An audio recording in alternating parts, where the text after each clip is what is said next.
So Dave, what do you have for us today? All right, well, I'm going to talk a little bit about how we've been collaborating virtually. So as Dana mentioned, I'm an architect at Smith Group, and I help work with our technology and practice team. I have sort of a split role, practicing on projects and working on technology, and I lead our visualization group, which does all things about how we present our work. So whether that's internally, how we're finding new design tools and presenting and understanding our spaces that we're designing, or externally with a client presentation. So things like rendering tools and AR and VR and 3D printing. So I get to do all kinds of fun stuff. At Smith Group, I like to think we've been all in on VR for a long time. So I've got a whole nother presentation where I could tell you, all day why I think VR is so important. And I won't talk about that much today, just to say that I think it's a different way of experiencing space and having a spatial understanding for especially folks that maybe aren't, working on buildings every day, and even those that are. So this is a few of our different offices around the country. We have a permanent VR setup in every space around the country. Smith Group's a big firm, right? So we have offices, we're up to 15 offices around the country and in Shanghai. So a couple of years ago, that made us think about how we could, improve the way we're working in VR. And it really made us think about how we could do collaboration in virtual reality, right? We have lots of large projects with cross-office, cross-discipline teams. So I'm going to talk a little bit about how we got started with collaborative VR, and it made a lot of sense for us at the time. But I think given our current environment, COVID sort of forcing everyone at home, this now makes so much sense for so many people. So bear with me for a second here.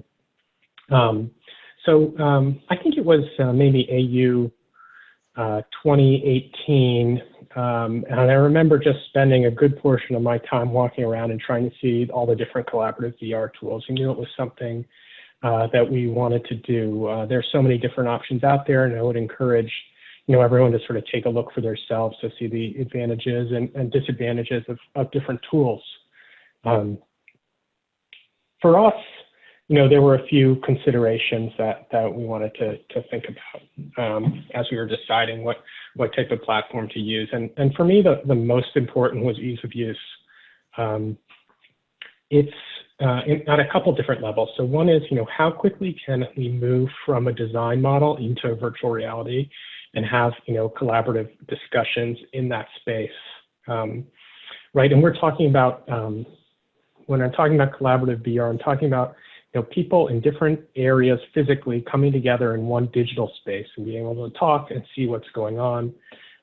There's a lot of different options that go with that, but to me, some tools were easier than others to get in. So it doesn't really work as a design tool if you have to put a hard stop on the design process to get it prepared for a meeting, right? So if there's a week of lag time for model optimization and materiality updates, that doesn't really work in a smooth design process. It works, can work for a client presentation or for a very specific need, but I want it to be a little more flexible. User interface as well, right? So if we want different team members to be able to go in, it needs to be intuitive. People need to be able to use it, understand it right away. It can't be a super steep learning curve. Model interactivity is really important. So if we're exporting out, a Revit model, what kind of data comes with it? Do I have, information that can be valuable to me in VR? Can I control things like design options or layers so I can have different options coming up to review? Markup and measurement tools, things like that interactivity. So can I mark things up? Can I see, that feels like it might be too big. Well, it's 2 foot 6 inches. That seems about right. Visual quality is another that can vary greatly.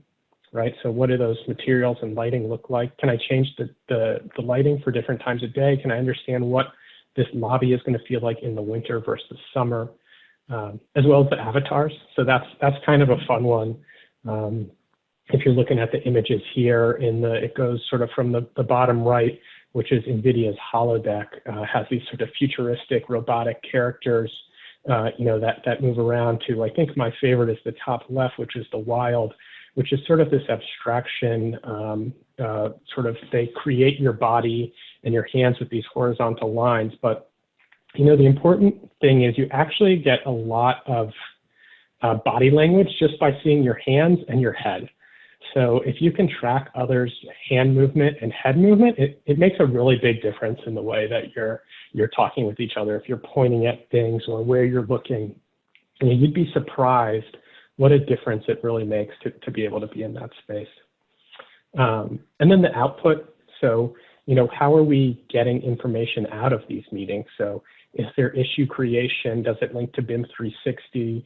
Are there meeting notes that are made from it? So they all have differing levels of how these areas function, but those are the things that we really looked at as important.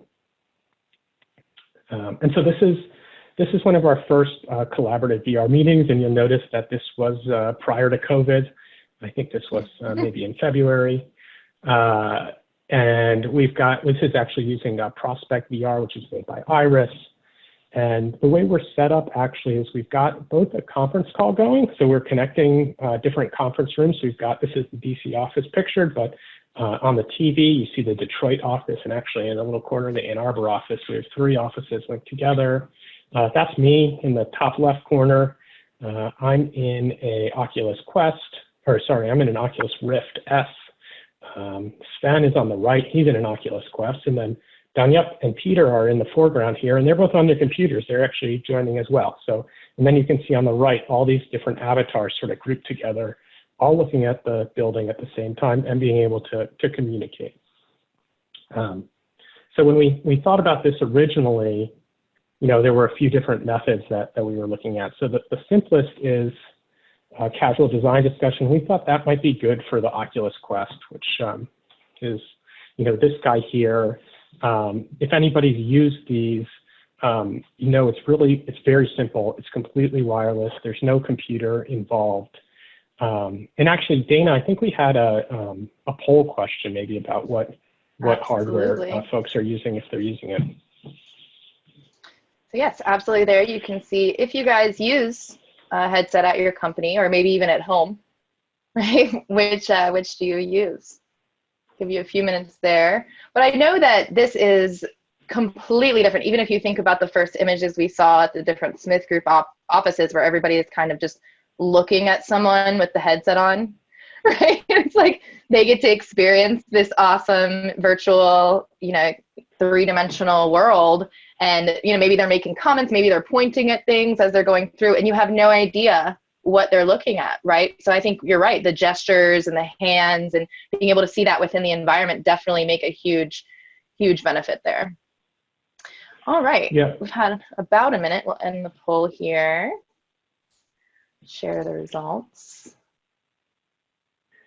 So yeah, it looks like a lot of people are using the Vive and the Oculus Go, or just the cardboard. Pretty standard stuff there. But we also do have a pretty good mix of use. Yeah, nice. That's really cool. Very cool to see. And, there's lots of different headsets out there, but and they all have different advantages. And so one thing here was we sort of had this whole idea of being able to use our Rift and our Vive and our conference room, but really what we discovered is once everybody went home, the environment changed, right? So we don't have laptops typically for most of our team members that can support VR. We do have some travel VR kits that we sort of send out for special meetings and traveling. But what we ended up doing was buying a bunch of Quests and giving one to everyone on the team. So there are some limitations. Awesome. I want to be part of that team. Yeah, I mean, it's an investment. I mean, they're like $400 each. So, 5 members of the team, $2,000. But it's not a crazy investment, to make to sort of change the way you're working. Especially when you think about if you have to do, airfare typically, if you're having to, travel to go see somebody. I mean, it's actually a substantial amount of savings, and you just can't collaborate any other way that's more efficient, right? So it's, I think, going to be paid off in that first meeting, probably, wouldn't you say? Yeah, absolutely. And that's actually a really good point. Something I was going to say is our client for this particular project is based in Blacksburg. And Woo! you know, those of you that are, Hokies probably know there's not a great way to fly into Blacksburg. Roanoke Airport. We've got a team coming from Detroit, some from DC, some from Ann Arbor. So, just saving. And so what we're doing is we're actually sending our client a Quest as well. So I've actually working on setting that up to get sent out to them today. But so the hope is that they'll be joining these VR meetings. So it's not only sort of an internal design tool, but also this way to interact, more robustly with the client team. And so this is just saying, well, we can do it anywhere. This was me last week joining one of our meetings. I was actually down at the beach in the Outer Banks and had to join a meeting, but it was okay because I brought my Quest with me and I found a quiet spot, and you can really join from anywhere. And then just a couple clips of us in action. So I cut the sound out of these, but the team is talking to each other as we review different options. So here we're looking at a design, and the really cool thing is you can experience the space, and you're also free to move all around. So to understand what that looks like from the inside, and then go back and look, there are the other folks that I'm talking to. They're still standing on the interior of that space, and I can sort of understand spatially, what this looks and feels like. So there's also, the ability to mark up and talk through. We can take screenshots as we're working and make notes off of that. So this has been really exciting to see come together. It's one of those tools that, as I'm sure many people on this call maybe have felt that, I pushed and pushed and pushed, and it took sort of a disaster happening to make people so excited to accept it and work with it. So now that everyone is at home, I sort of see limitless potential in this. So it's really exciting for me to see come together, and I think it's going to have a lasting impact even, past when we're all back in the office together. And David, we do have a pointed question, excuse me, from Asim. Thank you for your question, Asim. Do you mean design team? So you were mentioning 5 people. Is it the design team for this specific project? I know it's pretty early on in the process. Yeah, so we did identify sort of core members that would be joining in VR. That's like the core design team. As we move into documentation and further along, there will be a larger team. I don't know that we're going to be able to get everybody on the sort of larger team a headset, but the nice thing with Prospect is you can join from a desktop as well. It's not as good as being in VR. So right now that's where we are. I certainly hope as the technology gets better and better, especially on the GPU side and things come down in price, that in the future everyone on the team will have a VR headset. I see that coming, and especially because we don't really want to share things like that right now. So we'll see. Awesome. Well, anyone else have any questions? Or Asim, did that answer your question, or would you like to pop in and give some feedback? Anybody else? And I would say that we are doing, this was the architectural design team, I should say, because there also is a much larger MEP team, sites team, landscape team. So yes, there's a much larger team. This is sort of a very focused group within the team. Because it's so early on in this specific project, do you see the team growing as it, in terms of who's in VR, especially when we get to coordinating issues and those types of things? Are we going to invest more into the headsets and different things like that? I hope so. I mean, we'll have to see. One of the nice things is that when we're in the office, anyone can go into VR anytime and hop in, and we have more options. I think you could, of course, just join from your, the meeting, right? And kind of see, like you were showing in the conference room. You could be on your laptop. You can be on a tablet. You can really be in many different forms, and that's kind of the best way of collaborating within VR. Yeah, I mean, I think there's still a huge advantage of actually being in the headset. Mm-hmm. It's just sort of a capacity issue. So we'll see. We'll see if I'm able to get my hands on the checkbook and we buy some more. Absolutely.